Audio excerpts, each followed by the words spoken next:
പിന്നെ ഞാൻ ആരെയും ഒരു സംഘടനയും വെല്ലുവിളിച്ചിട്ടില്ല.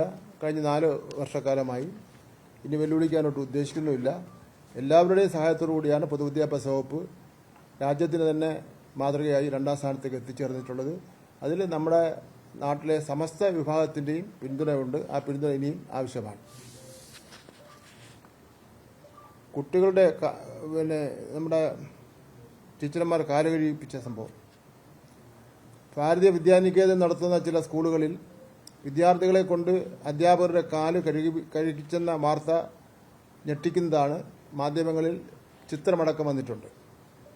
ആലപ്പുഴയിൽ BJP ജില്ലാ സെക്രട്ടറിയുടെ കാല് വരെ കുഞ്ഞുങ്ങൾ കഴുകേണ്ടി വന്നു.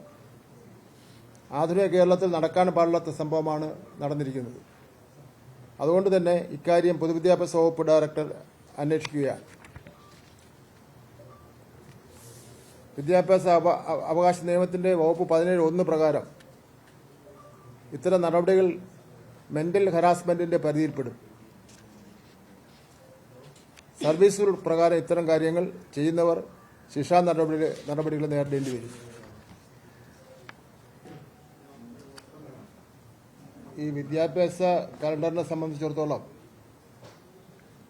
ചില സംശയങ്ങൾ സമൂഹത്തിൽ നിലനിൽക്കുന്നു. അതൊരു വ്യക്തത വരുന്നതിന് വേണ്ടിയാണ് ഈ പത്രസമ്മേളനം നടത്തുന്നത്. 2025 മെയ് 31 സർക്കാർ ഉത്തരവ് പ്രകാരം ക്ലാസ് 1 മുതൽ ക്ലാസ് 4 വരെ 198 പ്രവൃത്തി ദിനങ്ങളായിക്കൊണ്ടും ക്ലാസ് 5 മുതൽ 7 വരെ 200 പ്രവൃത്തി ദിനങ്ങളായിക്കൊണ്ടും ക്ലാസ് 8 മുതൽ 10 വരെ 204 പ്രവൃത്തി ദിനങ്ങളായിക്കൊണ്ടുമാണ് 2025-26 അക്കാദമിക് വർഷത്തെ കലണ്ടർ തയ്യാറാക്കിയിട്ടുള്ളത്.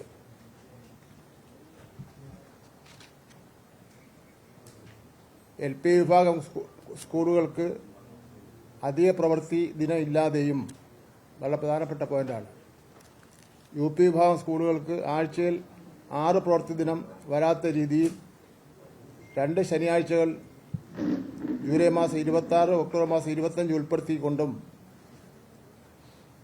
ഹൈസ്കൂൾ വിഭാഗം സ്കൂളുകൾക്ക് 6 ശനിയാഴ്ചകൾ ജൂലൈ 26, ആഗസ്റ്റ് 16, ഒക്ടോബർ 4, ഒക്ടോബർ 25, 2026 ജനുവരി മാസം 3, ജനുവരി മാസം 31 ഉൾപ്പെടുത്തിക്കൊണ്ടുമാണ് കലണ്ടർ തയ്യാറാക്കിയിട്ടുള്ളത്.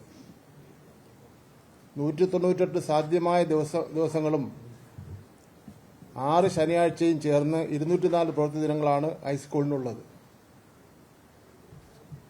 38 വെള്ളിയാഴ്ച ഒഴിവാക്കിക്കൊണ്ട് ആണ് അരമണിക്കൂർ കൂട്ടിച്ചേർത്തിട്ടുള്ളത്. അതായത് 8, 9, 10 ക്ലാസ്സുകളിൽ മാത്രമേ ഇത് ബാധകമുള്ളൂ.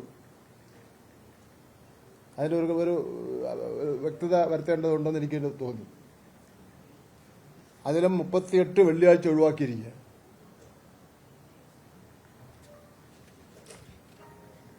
ഹൈസ്കൂൾ വിഭാഗത്തിന് 1100 ബോധന മണിക്കൂർ തികയ്ക്കുന്നതിന് വെള്ളിയാഴ്ച ഒഴികെയുള്ള 166 പ്രവൃത്തി ദിനങ്ങളിൽ എല്ലാ ദിവസവും രാവിലെ 15 മിനിറ്റും ഉച്ചകഴിഞ്ഞ് 15 മിനിറ്റും അധിക പ്രവൃത്തി സമയം ഉൾപ്പെടുത്തി പീരീഡ് ക്രമീകരിച്ചിട്ടുള്ളത്.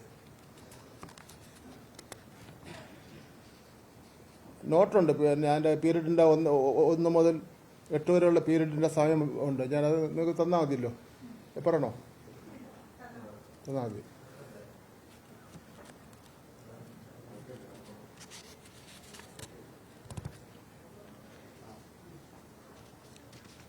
പൊതുവിദ്യാഭ്യാസ വകുപ്പും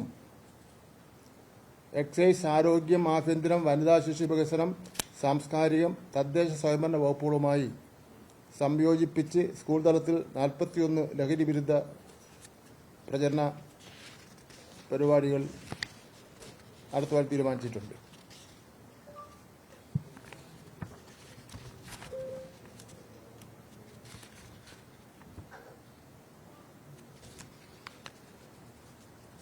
സമഗ്ര Shiksha Keralam, SCERT KITE, SIEMAT Keralam, SIET, scout and guides തുടങ്ങിയ പൊതുവിദ്യാഭ്യാസ മേഖലയുമായി ബന്ധപ്പെട്ട് പ്രവർത്തിക്കുന്ന വിവിധ സ്ഥാപനങ്ങളുടെ പ്രവർത്തനങ്ങൾ, സംസ്കൃതം, ഉറുദു, അറബിക് ഉച്ചഭക്ഷണം, വിദ്യാരംഗം, ഭിന്നശേഷി കലാകായിക മേളകൾ തുടങ്ങിയ വിഭാഗങ്ങളുമായി ബന്ധപ്പെട്ട പ്രവർത്തനങ്ങൾ പ്രത്യേകമായി ഉൾപ്പെടുത്തിയിട്ടുണ്ട്.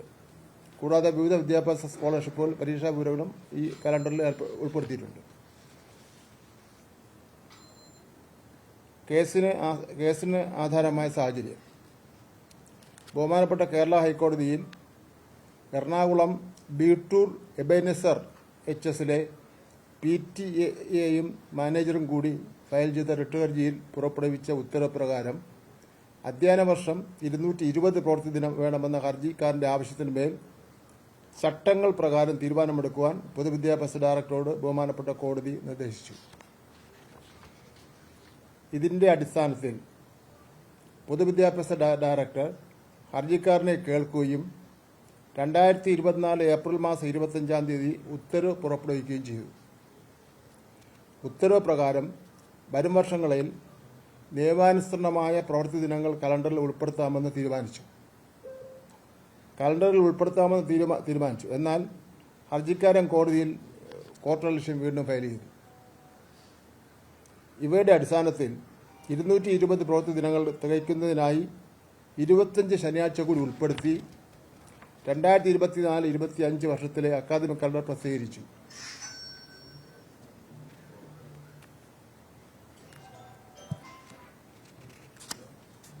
കേരള വിദ്യാഭ്യാസ ആക്ടും ചട്ടങ്ങളും ബാധകമായ സ്കൂളുകളിലെ പൊതുവിദ്യാഭ്യാസ വകുപ്പ് പ്രസിദ്ധീകരിച്ച വിദ്യാഭ്യാസ കലണ്ടർ ചോദ്യം ചെയ്തുകൊണ്ട് ബഹുമാനപ്പെട്ട ഹൈക്കോടതി മുമ്പാകെ സർവീസ് സംഘടനകളും രക്ഷിതാക്കളും വിദ്യാർത്ഥികളും കേസ് നൽകി.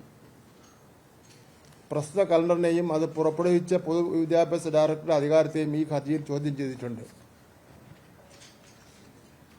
സ്കൂളുകളിൽ ശനിയാഴ്ചകൾ പ്രവൃത്തി ദിനങ്ങളാക്കുന്നതിനായി ഇതൊരു നയത്തിലും കീഴ്വഴക്കത്തിലും മാറ്റം വരുത്തുന്ന ഒന്നായതിനാൽ സ്റ്റാറ്റ്യൂട്ട് ഭേദഗതി വരുത്തേണ്ടതുള്ളതിനാലും അതിന് യോഗ്യതയുള്ളത് ഈ കേസുകളിലെ ഒന്നാം എതിർകക്ഷിയായ സംസ്ഥാന സർക്കാരാണെന്ന് ഹർജിക്കാരന്റെ വാദം.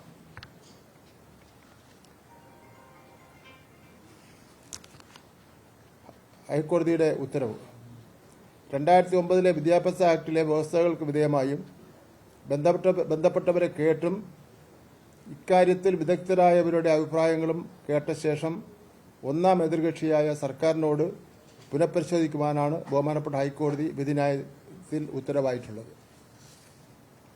പൊതുവിദ്യാഭ്യാസ ഡയറക്ടറുടെ 2024 മെയ് മാസം 25-ാം തീയതിയിലെ തീരുമാനങ്ങളും 25 ശനിയാഴ്ചകൾ പ്രവൃത്തി ദിനങ്ങളാക്കിയ വിദ്യാഭ്യാസ കലണ്ടറും നിയമപരമായി നിലനിൽക്കുന്നതല്ല എന്നും കോടതി അഭിപ്രായപ്പെട്ടു. അതിനടിസ്ഥാനത്തിൽ വിദഗ്ധ സമിതി കോടതി പറഞ്ഞനുസരിച്ച് 2024 ആഗസ്റ്റ് മാസം 1-ന് ബഹുമാനപ്പെട്ട ഹൈക്കോടതി പുറപ്പെടുവിച്ച വിധിന്യായവുമായി ബന്ധപ്പെട്ട് 2024 സെപ്റ്റംബർ മാസം 3-ാം തീയതി സർക്കാർ ബന്ധപ്പെട്ട കക്ഷികളെ നേരിൽ കേൾക്കുകയും ചെയ്തിരുന്നു. ആയതിന്റെ അടിസ്ഥാനത്തിൽ അക്കാദമിക് കലണ്ടറുമായി ബന്ധപ്പെട്ട സമഗ്ര പഠനം നടത്തുന്നതിനായി 2025 ജനുവരി മാസം 20-ലെ ഉത്തരവ് പ്രകാരം 5 അംഗങ്ങളെ ഉൾപ്പെടുത്തി ഒരു വിദഗ്ധ സമിതിയെ രൂപീകരിച്ചു.